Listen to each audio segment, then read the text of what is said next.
Assalamualaikum warahmatullahi wabarakatuh. Selamat pagi anak-anak. Apa kabar semuanya? Alhamdulillah, semoga dalam keadaan sehat semua ya. Anak-anak, meskipun kita melakukan proses pembelajaran daring via Google Meeting, Ibu harap kalian tetap semangat untuk mengikuti proses pembelajaran pada hari ini. Ada baiknya sebelum memulai pelajaran, kita berdoa terlebih dahulu. Berdoa menurut agama dan kepercayaan masing-masing. Berdoa dimulai. Berdoa selesai. Nah, bagi yang belum menghidupkan kamera, silakan hidupkan kameranya. Bagi yang belum menggunakan seragam sekolah, silakan menggunakan seragam sekolah terlebih dahulu. Sambil menunggu teman-temannya, Ibu akan mengabsen. Bagi yang namanya Ibu panggil, bilang hadir. Ajeng Putri, hadir. Anggun Nopiarni, hadir. Aulia Rahmatila, hadir. Berlia Prilia, hadir. Hadir semua ya hari ini, alhamdulillah. Hari ini kita akan belajar tentang kerajaan-kerajaan Islam di Indonesia. Nah, sebelumnya ada yang sudah membaca buku atau ada yang tahu wilayah mana saja yang terdapat kerajaan-kerajaan Islam di Indonesia? Ya, benar. Ada di Jawa, ada di Sumatera, ada di Maluku, dan ada di Kalimantan. Nah, hari ini kita akan membahas tentang kerajaan Islam di Sumatera. Sebelumnya, ada yang tahu kenapa kita membahas kerajaan Islam di Sumatera? Yang pertama ini, belum ada yang tahu. Baiklah. Kita membahas kerajaan Islam di Sumatera, yang pertama karena daerah Sumatera ini merupakan daerah pertama dan terpenting dalam proses pengembangan agama Islam di Indonesia. Kenapa daerah Sumatera yang terpenting dan pertama? Karena daerah Sumatera ini letaknya sangat strategis, yang berhadapan langsung dengan jalur perdagangan dunia, yaitu Selat Malaka. Nah, berdasarkan catatan Tom Pires dalam Suma Oriental tahun 1512 sampai 1515, dikatakan bahwa di Sumatera, terutama di sepanjang pesisir Selat Malaka dan pesisir barat Sumatera itu, terdapat banyak kerajaan Islam, baik itu kerajaan kecil maupun kerajaan yang besar. Nah, sebelumnya ada yang tahu kerajaan apa saja yang ada di kerajaan Islam apa saja yang ada di Sumatera? Ya, benar, ada Samudra Pasai, ada Kesultanan Palembang, ada Kesultanan Aceh Darussalam, benar. Nah, sebelumnya Ibu akan menjelaskan kenapa kerajaan tersebut berganti nama menjadi kesultanan. Memang awalnya kerajaan-kerajaan Islam itu bernama kerajaan, akan tetapi setelah Islam datang, kerajaan tersebut berganti nama menjadi kesultanan. Kenapa? Karena raja-raja yang memerintah pada kerajaan tersebut setelah Islam datang dan rajanya masuk Islam itu mendapat gelar sultan. Lalu kerajaan tersebut diganti nama menjadi kesultanan. Nah, pertama kita akan membahas Kesultanan Perla. Kesultanan Perla ini Islam hadir di Kesultanan Perla ini pada tahun 840 Masehi sampai 1292 Masehi. Dengan sultan pertamanya Sultan Alaiddin Said Maulana Abdul Aziz Syekh, keturunan dari Arab Quraisy. Nah, Kesultanan Perla ini menjadi Bandar Khalifah. Sebelum menjadi Bandar Khalifah ini bernama Bandar Perla. Nah, Bandar Perla ini tempat bandar perdagangan.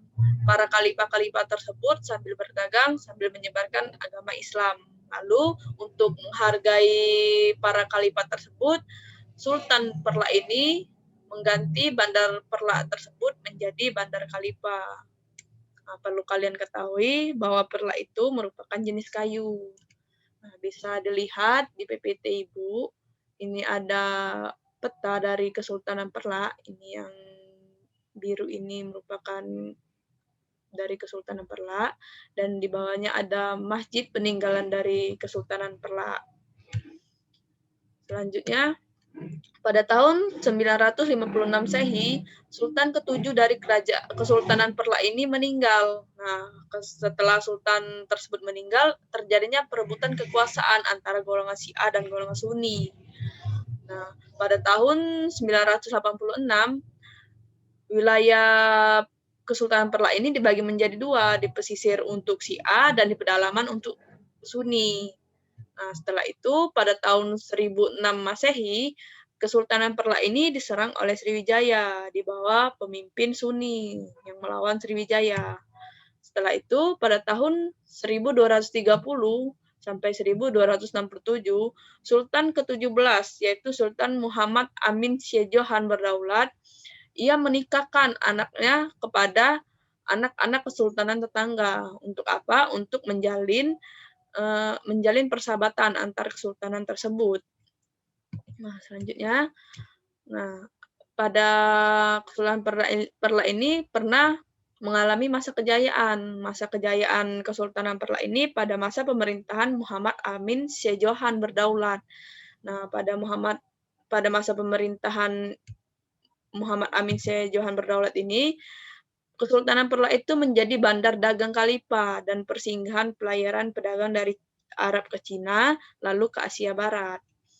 Setelah mengalami masa kejayaan, Kesultanan Perla mengalami masa kemunduran. Nah, masa kemundurannya karena adanya perebutan kekuasaan antara golongan Syiah dan Sunni, nah sehingga membuat para pedagang di Kesultanan Perla tersebut merasa tidak nyaman lagi di Kesultanan Perla, lalu mereka beralih ke Samudra Pasai. Selanjutnya, Samudra Pasai. Nah, Samudra Pasai ini berkembang antara tahun 1270 sampai 1275 atau pertengahan abad ke-13. Kesultanan Samudra Pasai ini terletak di Nanggro Aceh Darussalam dengan sultan pertamanya Merasilu. Merasilu ini sebelum Islam masuk, rajanya bernama Merasilu, tetapi setelah Islam masuk mendapat gelar sultan, lalu berganti nama menjadi Sultan Malik As-Saleh. Wafat pada tahun 690 Hijriah atau 1297 Masehi. Nah, menurut Tom Pires, Kesultanan Samudra Pasai ini mencapai puncaknya pada awal abad ke-16 dengan kemajuan di berbagai bidang, di antaranya politik, ekonomi, pemerintahan, keagamaan, dan ekonomi perdagangan. Nah, dalam bidang keagamaan, Kesultanan Samudra Pasai ini banyak dikunjungi oleh para ulama dari Persia, dari Suriah, dan dari Isfahan. Selanjutnya, pada masa kejayaan Kesultanan Samudra Pasai ini pada masa pemerintahan Sultan Al-Malik Az-Zair II. Karena pada masa pemerintahan Sultan Malik Az-Zair II ini, Kesultanan Samudra Pasai ini menjadi bandar dagang yang besar pada saat itu. Nah, pada saat pemerintahan Sultan Al-Malik Az-Zair juga berhasil membuat alat tukar berupa dirham dengan komposisi emas murni 70% dan menjadi pusat penyebaran agama Islam. Sultan Malikanah Rasya ini sultan satu-satunya perempuan di Kesultanan Samudra Pasai ini. Ia berhasil membangkitkan kembali dari serangan Majapahit.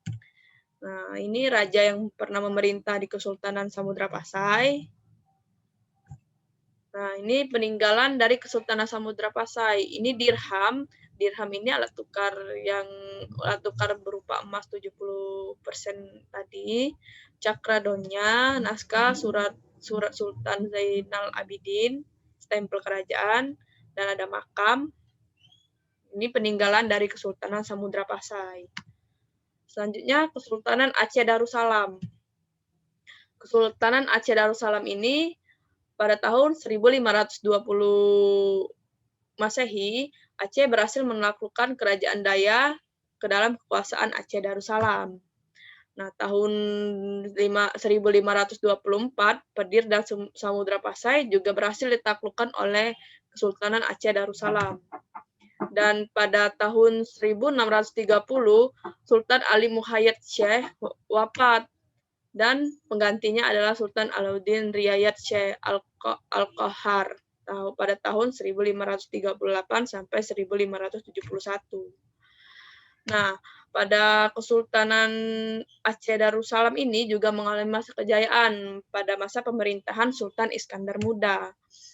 Nah, masa kejayaannya Aceh ini menjadi sumber timah utama pada tahun 1429 Masehi. Setelah mengalami masa kejayaan, Aceh Darussalam mengalami masa kemunduran juga. Nah, masa kemundurannya Belanda berhasil menyebarkan kekuasaan di Kesultanan Aceh Darussalam ini. Lalu Sultan Muhammad Daud Shah ini menyerahkan diri ke Belanda. Sebelum Sultan Daud Shah ini menyerahkan diri ke Belanda, anak istrinya lebih dulu ditangkap oleh pihak Belanda. Lalu Sultan Muhammad Shah ini menyerahkan diri ke Belanda.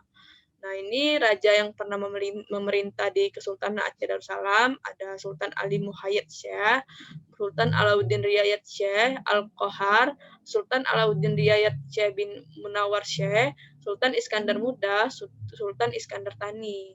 Yang bisa dilihat di sini bahwa raja-raja tersebut sudah berganti nama menjadi sultan. Nah, ini merupakan peninggalan dari Kesultanan Aceh Darussalam. Ada Masjid Raya Baitur Rahman, Taman Sari Gunungan, Benteng Indrapatra, Pintu Khop, dan Meriam Kesultanan Aceh. Nah, mungkin sampai di sini materinya. Apa ada yang ingin ditanyakan? Mungkin anak-anak pernah mendatangi salah satu peninggalan dari kesultanan-kesultanan tersebut seperti Masjid Raya Baitur Rahman ini merupakan masjid terkenal di Aceh Darussalam. Mungkin ada yang pernah ke sana? Belum ada yang pernah ke sana.